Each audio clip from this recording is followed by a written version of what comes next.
What's up, YouTube? It's Elijah the hero, and today we got some more Gotham Knights IGN first stuff.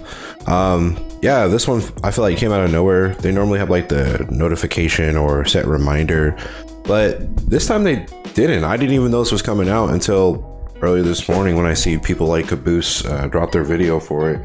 So yeah, I got right on it to make this video and watch it because I didn't want to watch it without you guys. So yeah, we're gonna look at this and see what it's hitting for. As always, IGN first. Come to watch the show, Red Hood. Nah, I'm just here to kick your ass. I'm just here Part of our visit to Warner Brothers ass. Games Montreal, we got to see a lot of Gotham Knights being played, but we weren't able to go hands-on with the game ourselves, and that makes a traditional preview a little difficult. Without having had a controller in our hands, it's hard to say how combat, working through missions, or making gear choices feels. And with that in mind, this preview will be a little more structural. With the help of the game's developers, we'll walk you through how Gotham Knights is put together, Hey, why they let them play brand the new game? information about the open world, how supervillains fold into the fabric of the wider game, the game's neat approach to a day-night cycle, and more.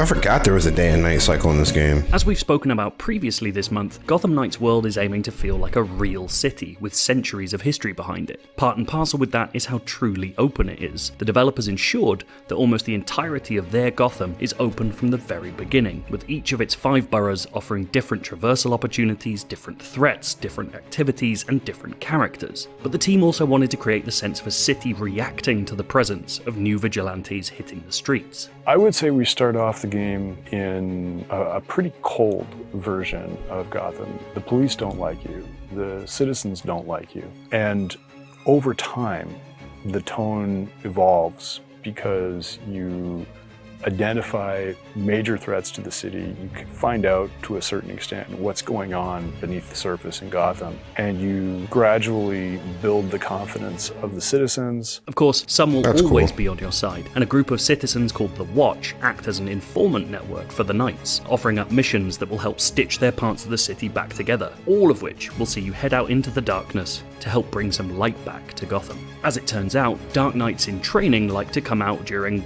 well, dark nights. Key to Gotham Knights is that it's not a game with a shifting, continuous day-night cycle. Rather, the entire game is set over consecutive nights, with new crimes emerging every evening and villain storylines progressing alongside your work to stop them. The only time you'll see daylight in the main game is inside the Knights' headquarters, the Belfry, where you'll plan for what to do after the next sunset. The central loop of the game experience in Gotham Knights is what we call our Belfry loop. When you exit the Belfry, it's always nighttime. You don't have to worry about when the sun's going to come up. But in the course of that night, there are going to be some crimes and other activities that are happening in the streets of Gotham that are premeditated. They were predetermined by whoever was going to commit them, the day before. When you complete a night of crime fighting, and it's up to the player to decide when they're done, but it could be a case of them saying, well, I think I've hit most of the major crimes I needed to, or it could be the case of them saying, I learned what I needed to learn and now I need to go back to the Belfry to advance the story, for example. Then you return to Belfry and now it's daytime. Crimes in Gotham Knights come in many forms. They can range from procedurally generated muggings right up to entire gangs running complex operations, and the more you foil, the more you'll learn about crimes to come. We wanted this concept of information scarcity. Oh, by the way, sorry if you hear baby in the background. Daughter is eating breakfast this morning, so she's going to be yelling. But what I wanted to say really quickly was, so I think the crime system is going to work kind of how like the Marvel Spider-Man games always worked, where you get those random crimes that go on. So it's probably going to be like just random crimes that are going on out in the city, keep you entertained. But I'm pretty sure it'll be like the same kind of like 5 different crimes over and over again as you play the game.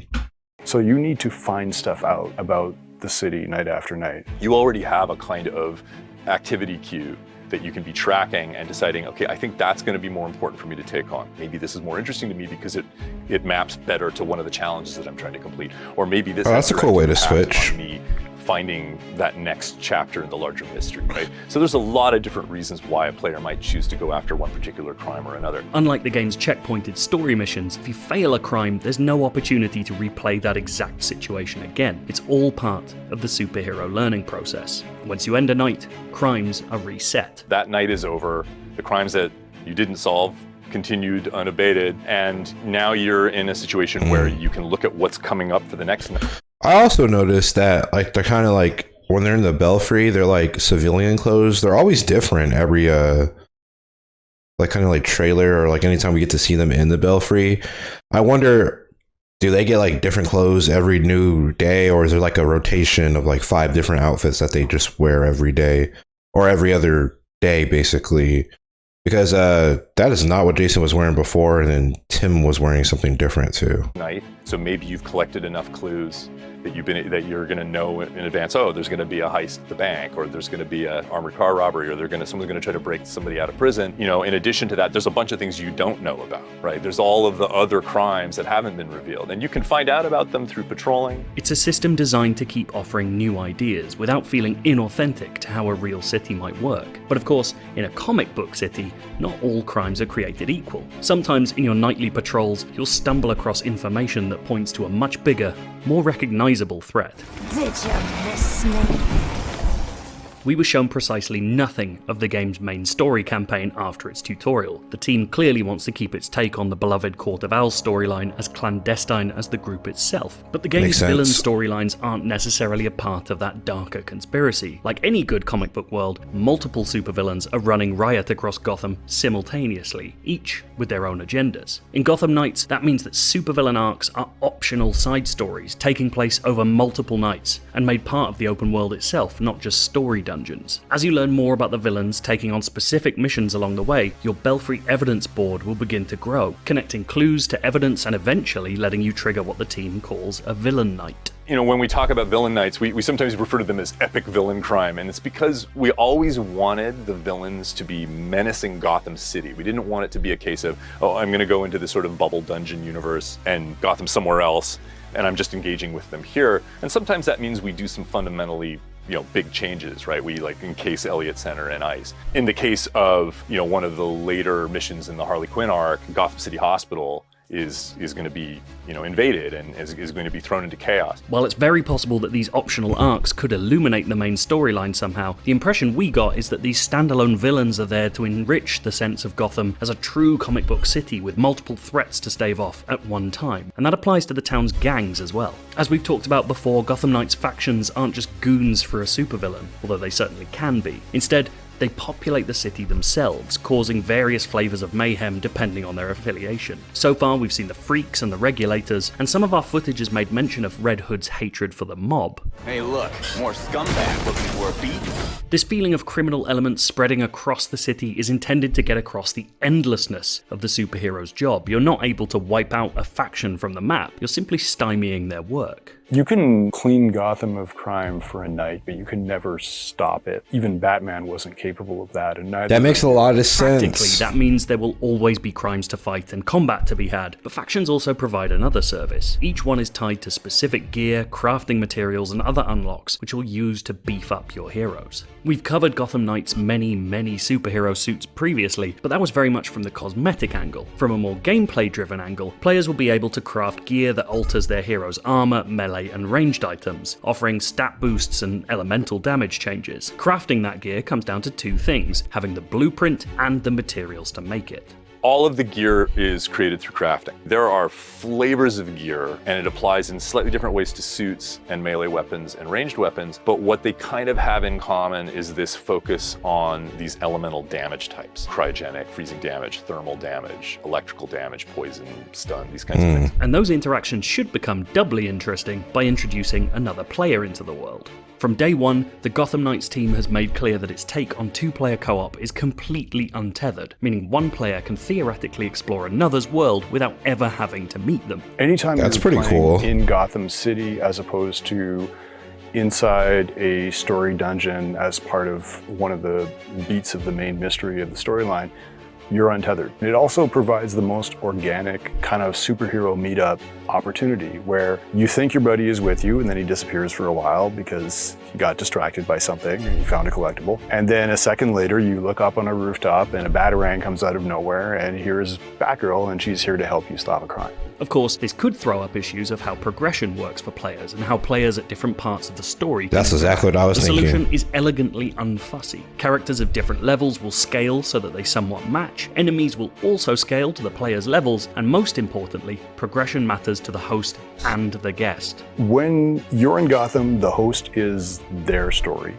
But 100% of your hero progression is your own. And then once you return to your own Gotham, time essentially restarts in your own story. If you completed a major story beat, a villain arc, dungeon against the Court of Owls while playing with a friend, when you get to that part in your own story, the game will ask you, do you want to play it again? Or do you want to just kind of say, you did this part in some other universe and we'll just fast forward you through it? But despite watching hours of the game being played live, there was a lot we weren't allowed to see. The game's main story missions are still a mystery to us, even down to how they're unlocked or displayed on the map. More intriguingly, the team repeatedly made reference to an endgame for Gotham Knights, but steadfastly refused to talk about it. Given the game's action RPG structure, it wouldn't be hugely surprising to find that it included an MMO-style raid of some kind, or, with a focus on the open world as an evolving space, if Gotham itself was materially transformed by the effects of the Court of Owls. We just don't know right now. But the biggest outlier for us is in how the game feels to play for an extended period of time. Combat certainly looks interesting, perhaps a tad heavier than the Arkham series it will be compared to, and with a much bigger focus on using special abilities you've earned along the way. Getting around the city, whether by parkour, grappling hook, bike, fast travel paradrops, or the hero's unlockable abilities, feels like a genuinely fun first affair as well. But Gotham Knights will live and die on how these things string together, and how those smaller moments make its larger structure, those nights of patrols, crime fighting, and clue gathering, feel as compulsive as the team hopes for. There's no doubting the enthusiasm and belief at the studio, but this game will be made by how it feels once it's finally allowed to be in our hands. This marks the end of our month of IGN First content. No. If you want to go all the way back to the start, we've got 16 minutes of the opening gameplay from the game. No We've more also got a big IGN's feature on First. how the team made a I got nothing to look forward to. That's a lie. Well, that was a nice way to end their IGN First that they have. I feel like the last one was a little lackluster. We didn't get any new gameplay or anything like that. We did get a lot of new information about the game though, so that was kind of cool. I think it's cool that they said that they have an end game in mind and they know how this is all going to end, and they probably kind of have a roadmap already done. So that's pretty nice. I wonder what that's going to consist of. Is it going to consist of new DLC characters, a raid like they said? I don't know. Based off of what we've been seeing of Gotham Knights, I don't think a raid would really work. So I doubt that would probably be, I'd probably be more story content and things like that. So yeah, let me know what you guys think of this IGN First. I'm sad to see them go. I'm sad to see no more Gotham Knights. We'll probably still get trailers and things like that, but other than that, we're gonna have to wait till October, which is right around the corner. So October 23rd cannot come fast enough. I can't wait to get this game in my hands. Cannot wait to play Gotham Knights. But yeah, I've been Elijah the Hero. Let me know what you guys think. Peace. Thanks for watching the video. Like, comment, and subscribe. Push the notification bell to be notified for new videos. And remember, have a great day.